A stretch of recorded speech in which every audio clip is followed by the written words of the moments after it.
Bismillahirrahmanirrahim. Assalamualaikum warahmatullahi wabarakatuh. Selamat pagi. Ya, kembali lagi kita akan mempelajari IPA ya, ilmu pengetahuan alam.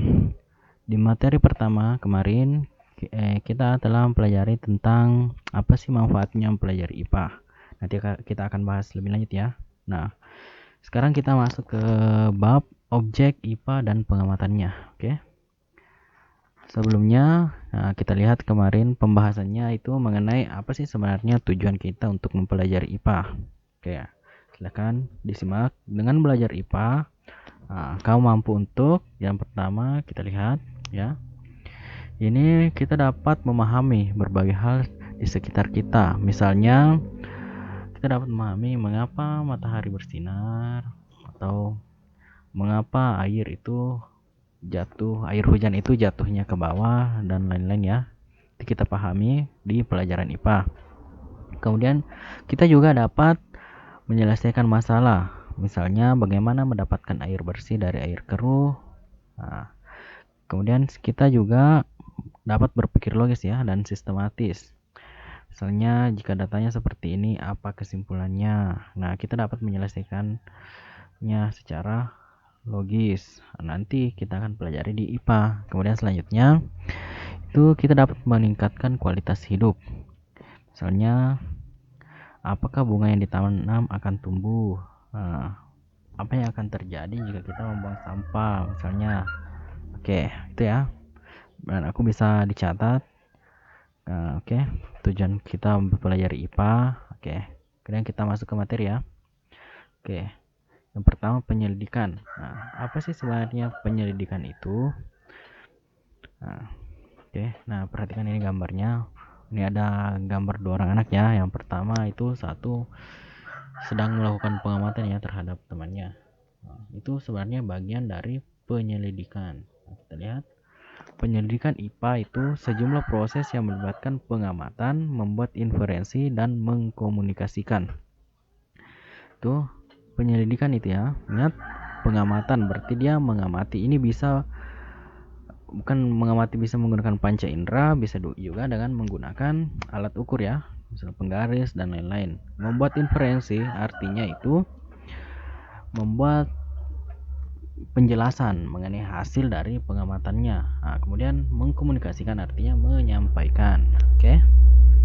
Nah, selanjutnya ini penyelidikan IPA itu melibatkan sejumlah proses yang harus dikuasai antara lain sebagai berikut. Nah, ini tadi yang pertama itu melakukan pengamatan. Jadi untuk melakukan penyelidikan IPA kita harus menguasai cara melakukan pengamatan. Pengamatan itu bisa berupa panca indera atau menggunakan alat ukur. Pengamatan ini bertujuan untuk mengumpulkan data dan informasi. Ingat ya, pengamatan itu ada dua, bisa menggunakan panca indera, bisa juga dengan menggunakan alat ukur.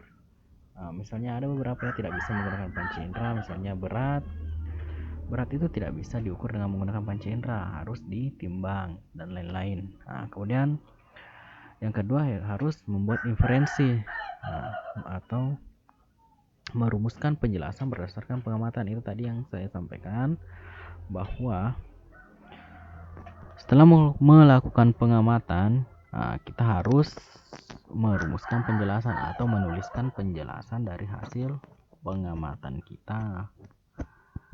Kita harus menentukan pola-pola atau apakah ada hubungannya yang kita amati dan membuat perkiraan. Maksudnya kita jika ada pengamatan kita bisa membuat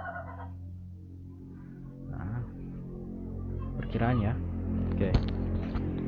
Selanjutnya kita dapat mengkomunikasikan hasil pengamatan.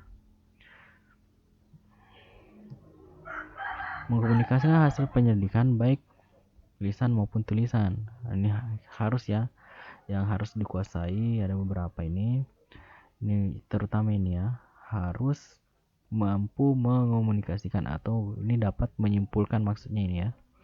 Jadi penyelidikan IPA itu melibatkan sejumlah proses. Nah, ini prosesnya pengamatan, membuat inferensi, dan mengkomunikasikan hasil. Oke, bisa dipahami ya yang mengenai penyelidikan.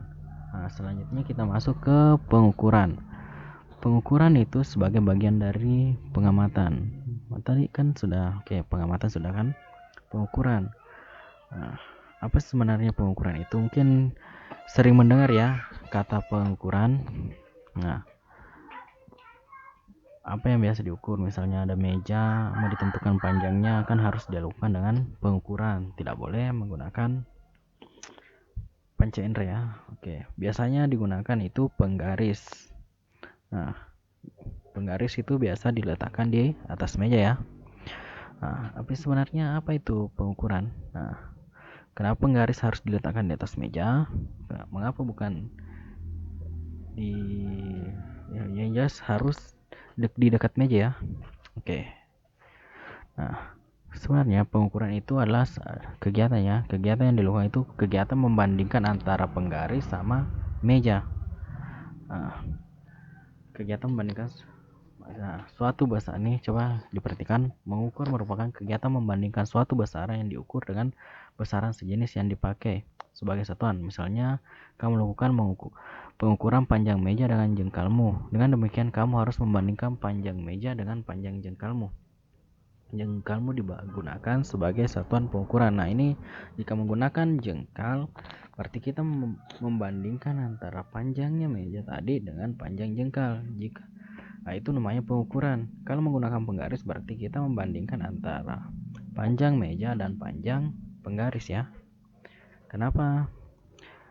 Jengkal berarti satuannya jengkal. Kalau penggaris berarti satuannya berapa senti ya kalau penggaris. Oke, begitu.